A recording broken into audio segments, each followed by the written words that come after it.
Bom dia, pessoal. Examinamos, examinandas, muito bem-vindo ao nosso curso Hackeando a segunda etapa do Direito do Trabalho na OAB.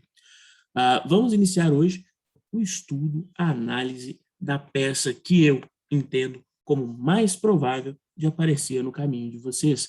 Vou compartilhar a tela do nosso curso para avançarmos este estudo.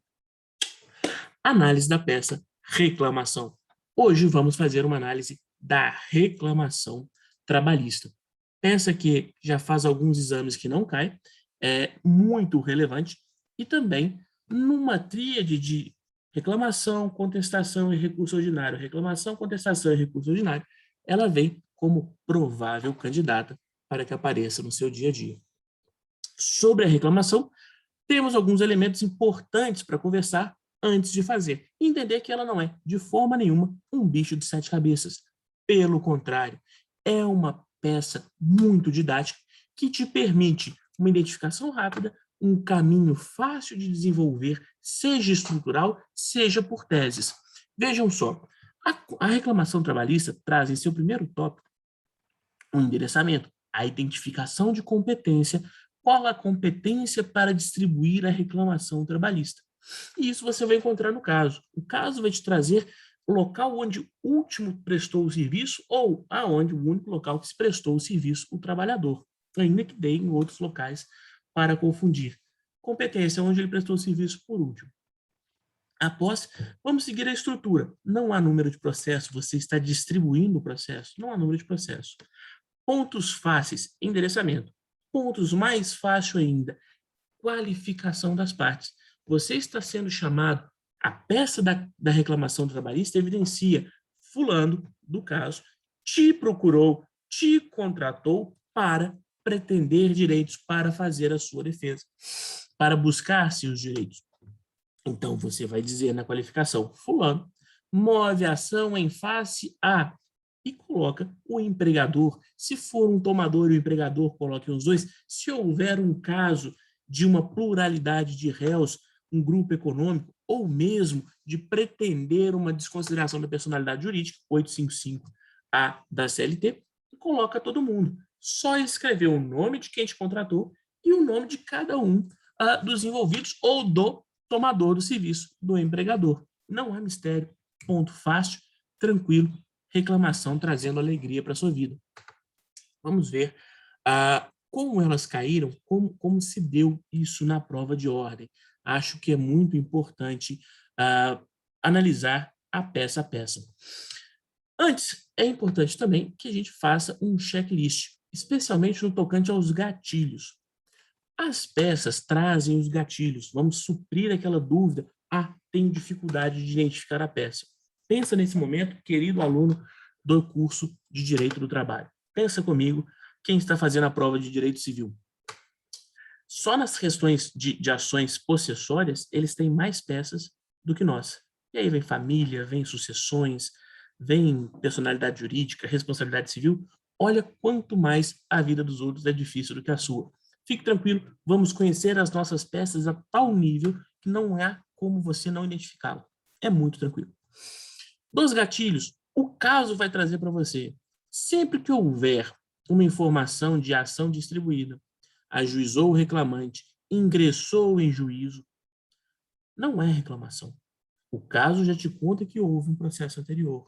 Da mesma forma, temos recebeu citação, foi citado, citação válida, decidiu o juízo, rejeitou os pedidos julgados procedentes ou improcedentes, promoveu execução provisória, promoveu penhora, interpôs recurso. Todos esses gatilhos, tudo que isso tiver no seu enunciado, vai te direcionar para outras peças que não é reclamação. Qual que é a forma de identificar a reclamação, então? Quando o enunciado não trouxer nenhum comando que leve a entender que já existe processo. Então, nós temos uma situação, problema, onde uma parte te contrata para defender seus interesses, para buscar seus direitos. A narrativa do caso vai contar que alguém tem direitos que não foram pagos, alguém foi exposto em uma situação que precisa de apoio, te procura para resolver o problema e ainda não existe processo. Portanto, o caminho que a OAB te direciona é propor uma ação. Qual ação? Reclamação trabalhista. Como isso caiu? Vejam só, vamos analisar o caso a caso. O primeiro caso que trago para vocês é de Nelson Avis, exame real, tá, pessoal? Nosso curso é calcado nos exames reais, o que caiu, como caiu, sem floreios, sem modificações, para você entender como que a banca trabalha. Nelson Avis procura você como advogado. Pronto. Então, primeira coisa, você já sabe que é advogado de Nelson Avis, afirmando que foi empregado da sociedade empresária Alfa Limitada. Já sabemos quem é o nosso ex-adverso. Ainda não dá para falar que você vai fazer uma reclamação, que você vai fazer uma contestação, que você vai interpor um recurso. Não tem como saber isso ainda, mas já temos alguns trechos importantes. Dica importante para nós também. Vamos selecionar os dados mais significativos. Nós sabemos que esses dados são significativos, a gente seleciona. Então, Nelson Avis foi empregado de Alfa Limitada. Tem aqui um caso, uma informação que já vamos trabalhar. Ele foi empregado de Alfa. Relação de emprego. Peça parece ser amistosa. Na sede, em Sete Lagoas, Minas Gerais, aqui pertinho de mim. Vejam só, já temos também a competência. Ele foi empregado na sede da empresa, em Sete Lagoas. Se eu for ajuizar uma reclamação, se a peça, no caso, se a peça, no caso, for uma reclamação, eu já tenho a competência dela dada. Olha que maravilhoso. O caso foi atualizado com datas, tá, pessoal? Eu atualizei as datas para que ficasse viável a feitura. Nessa forma, ele trabalhou de 17/12/2017 a 20/8/2020. Conta, não há prescrição. Perfeito. Já sei o período em que foi elaborado. Tendo exercido na prática a função de técnico de informática. Temos aqui a função. Temos a função dele. Pronto. Nelson informa que foi despedido por justa causa. Temos uma outra questão importante, 482 da CLT. Já sabemos que vamos trabalhar com 482 da CLT, apesar de não ter feito nada, diz o caso. Quem não fez nada pode ser dispensado por justa causa? Não, você tem que cumprir um dos elementos do 482. Logo, temos aqui uma hipótese, uma tese para se discutir. Se for uma reclamação, queremos a reversão da justa causa. Vamos continuar lendo, já marcando os tópicos. Não recebeu qualquer indenização. Opa, não recebeu indenização. Então, caso exista outra forma de extinção do contrato de trabalho que não é justa causa, já sabemos que alguns valores nós temos que cobrar, já temos que pedir alguns valores, ok? Recebeu apenas o saldo de salário. Perfeito. A empresa não entrega para fim algum o salário família que Nelson recebia. Perfeito. Que trabalhava de segunda-feira, ou de segunda a sábado, das 8 às 5 da manhã, com intervalo de 20 minutos. Aqui é outro elemento importante. Ele laborou de 8 às 5 da manhã. Quantas horas dá? Faz a conta. 8 às 9, 9 às 10, 10 às 11, 11 às 12. 0 a 1, 1 a 2, 2 às 3, 3 às 4, 4 às 5. Ele trabalha 9 horas. Pode trabalhar 9 horas por dia? Pergunto a vocês. Não. Existe a incidência de horas extras. O caso já nos traz, então, horas extras. Por simples regrinha. 8 horas diárias, 44 horas semanais. Vamos continuar lendo, ver se tem conversão, ver se tem uma outra questão.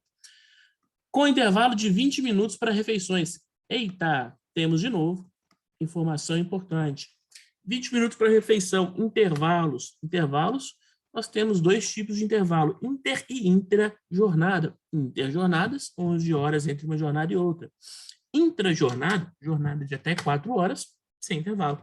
Jornadas de 4 a 6 horas, 15 minutos. Esta é mais do que 6 horas. Jornadas maiores de 6 horas, quanto tempo temos de intervalo? De 1 a 2 horas. Ou seja, temos pelo menos 40 minutos de intervalo faltando. E as teses vêm aparecendo, as teses vêm surgindo na sua vida. É uma peça realmente muito amistosa. Que o local era de difícil acesso e não servido para os transportes públicos regulares, pelo que a empresa fornecia transporte para ir e voltar no trabalho. de forma que Nelson demorava 1 hora no trajeto de ida e outra no trajeto de volta. Hoje, pós-reforma, isso nos traz significado? Não. O jornada in itinere não tem pertinência aqui para cúmplice de horas de trabalho, mesmo que a empresa transporte o funcionário. Haverá, sim, relevância em caso de acidente de trabalho. Não é o caso até o momento. Bom, Nelson tem uma irmã que trabalha na mesma sociedade empresária, exercendo a função de programadora de jogos digitais. O trabalhador exibe cópia dos contra-cheques nos quais há, na parte de crédito de salários, R$ 1.200 e uma cota de salário de famílias, que já parte dos descontos de INSS, Vale Transportes e FGTS. Opa, será que podemos fazer esse desconto? É mais, temos aqui a remuneração de Nelson. Outro dado importante. Vamos falar um pouco sobre os descontos. Será que esta cota de salário família, será que esse INSS e FGTS, como está se dando esses descontos? Eu posso descontar do trabalhador o FGTS? São questões importantes de se levantar. Nelson ainda exibe na sua CDPS, na qual consta de admissão em 17/12/2007 e saída em 28/4/2020. Perfeito. Tal qual a narrativa original. Todavia, na função de auxiliar de serviços gerais. Olha só, o documento diz uma coisa, a narrativa real diz outra. Qual vale o documento ou o caso real? Primazia da realidade. A verdade real vale mais o que de fato aconteceu do que está no documento. Temos ainda que, nas anotações gerais, a anotação é que o empregado foi dispensado por justa causa em razão de conduta inadequada. Conduta inadequada está no 482, pessoal? Tá não. Posso ficar rabiscando de forma a uma visão equivocada, uma visão pejorativa do trabalhador? Também não. Em pesquisa pela internet, você localiza a convenção coletiva de Nelson. Olha que maravilhoso, as regras mudam. A convenção coletiva tem esse condão, com pisos normativos para todas as funções da sociedade empresária alfa, dentre elas, auxiliares de serviços gerais. Nelson era contratado 1.200. Ocorre que, no caso real, na vida real, ele exercia a função de técnico de informática, não é? Aqui no inicinho está dizendo, técnico de informática. Então, logo, ele terá de receber a diferença do piso da convenção. Maravilhoso. Bom, elabora a peça prática profissional que melhor defende os interesses de Nelson. Você é advogado de Nelson. Você já sabe que Nelson está cheio de teses, que a vida de Nelson foi difícil, foi complicada. Você vai fazer uma peça abordando todos esses tópicos. Professor, qual é a estrutura? Endereçamento, qualificação das partes, fatos, direito, pedidos. Ponto. Lembrando que sempre que eu for falar de fatos, direitos, pedidos, quando eu trouxer os direitos, eu trago também a fundamentação legal. Mera indicação de artigo não dá os pontos, tem que fundamentar, mas você está com a sua CLT, sua fiel escudeira para essa prova, trazendo todos os artigos, todos os comandos legais necessários para a feitura das peças. Vamos ver como é que foi a atribuição de pontos, a valoração de pontos? Valoração de pontos deverá ser redigida uma petição inicial para reclamação trabalhista, endereçada ao juízo de Sete Lagoas. Vimos. As partes serão qualificadas, deverá ser requerida a anulação da justa causa, reversão da justa causa, porquanto não há nenhuma irregularidade do 482, também falamos. Não houve falta grave praticada pelo empregador. Pronto. Consequentemente, também deve ser postulado o pagamento de verbas resilitórias. Uma vez que ele não recebeu verbas nenhuma, salvo o saldo de salário, aqui é o momento de pedirmos, de colocarmos, de elencarmos as verbas rescisórias completas. Férias vencidas, férias vincendas, férias proporcionais, não é? 13º proporcional, horas extras, reflexos, enfim, multa do FGTS, liberação de guia CDSD para saldo de seguro-desemprego e saldo de FGTS. Ou seja, é aqui que eu vou colocar todas as minhas verbas rescisórias. Também vou requerer o pagamento de 40 minutos de intervalo não concedido, incluindo o adicional de 50%, além da hora extra, também adicional de 50%.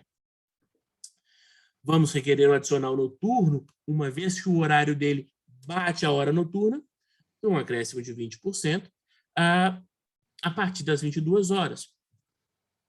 Também vamos pedir a retificação da CTPS para a verdadeira função dele, por quanto foi anotado errado, equiparação salarial com o valor devido, o valor que era de fato devido por convenção coletiva. Também a indenização de dano moral pelas anotações de penalidade na carteira, com o único intuito de difamar o nosso trabalhador. Também temos a devolução do desconto do FGTS, porque quem desconta o FGTS é o empregador, honorários advocatícios e o fechamento da peça. No nosso barema de pontuação, como isso foi avaliado? Primeiro ponto, competência, 7 Lagoas, 0,1. Segundo ponto, qualificação de autor e réu, mole, 0,2. Sim, de cara você já ganhou. No nosso narrativa, 0,3 pontos. Anulação da dispensa por justa causa. Óbvio, não houve uma narrativa que conduzisse ao 482. Já ganhou seu 0,4. A menção do 482 SLT. Verbas resilitórias. E aí nós vamos colocar todas as verbas resilitórias que não foram pagas, as verbas rescisórias, os valores devidos a serem pagos no caso de uma dispensa imotivada. Equivale a uma dispensa imotivada, mais meio ponto. Horas extras, sacamos que tinha horas extras, contamos nos dedos. Então vamos pedir horas extras com acréscimo de 50%, mais meio ponto. 40 minutos de intervalo. Gritava para nós o intervalo, não é? Fazia apenas 20 minutos, mais meio ponto. Adicional noturno, porquanto todo trabalho após as 22 vai ser considerado noturno, com um acréscimo de 20%. Outra tese muito, muito fácil. Retificação da CTPS, para colocar a verdadeira função dele. Pedido para a diferença salarial, vou requerer a diferença salarial entre o que ele recebia e o que de fato receberia o cargo que ele efetivamente praticava. Indenização pelo dano moral por escrever na carteira as penalidades com o único intuito pejorativo. Devolução dos descontos do FGTS. Honorários advocatícios. Pedido de procedência total dos pedidos. Indicação de provas que se pretende produzir. Valor da causa, valor do pedido, local, data, advogado, fechamento. Você fecha sua peça. Peça mais simples, peça mais agradável que a reclamação trabalhista. Vai ser difícil da gente achar. Pessoal, até a próxima. Se divirtam fazendo as questões que estão no nosso caderno de questões e as peças que estão no nosso caderno de peças.